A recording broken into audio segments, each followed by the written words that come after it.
আসসালামু আলাইকুম রহমতুল্লাহ বরকাতুহু।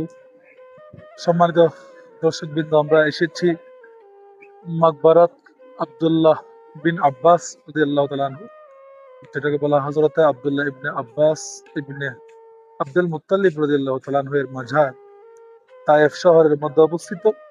যিনি পিয়ার নবী সাল্লাল্লাহু আলাইহি ওয়াসাল্লামের চাচাতো ভাই ছিলেন, যিনি পরবর্তীতে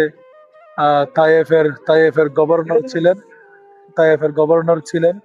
পাশাপাশি উনি এখানে ইন্তেকাল করেন ৬৮ হিজরিতে। ৭০ বছর বয়সে উনি এখানে ইন্তেকাল করেন। এখন ওনার মাজার রয়েছেন বর্তমানে সৌদ সরকার, যদিও এটাকে এমন ভাবে ঘেরাও দিয়েছেন, ঢোকা ইম্পসিবল। বাইরে থেকে আমরা জিয়ারত করেছি। আসলে এটাই তো সেই তায়েফ, যেখানে মক্কার কুরাইশরা কাফাররা আমার প্রিয় নবী সাল্লাল্লাহু আলাইহি সাল্লামকে দিনের পর দিন অত্যাচার কষ্ট দিয়ে যাচ্ছেন।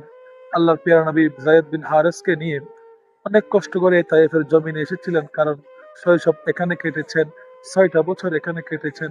পরিচিতি ছিল এখানে সকলের সাথে। সে আশা নিয়ে যায়েদ বিন হারেসকে নিয়ে যখন এই তায়েফের জমিনে এসেছেন, সে আশাও নিরাশা হয়ে গেল।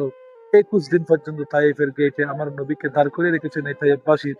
পরবর্তীতে আমার নবীকে এমন ভাবে পাথর মেরেছেন, ফিট রক্তাক্ত করে দিয়েছেন। এই রক্তাক্ত অবস্থায় আঙ্গুর ফল বাগানে উনি বিশ্রাম নিয়েছিলেন। হযরতে আব্বাস রাদিয়াল্লাহু আনহু তখন খ্রিস্টান ছিলেন, উনি পরবর্তীতে ইসলাম ধর্ম গ্রহণ করেন। সেই জায়গায় যাব।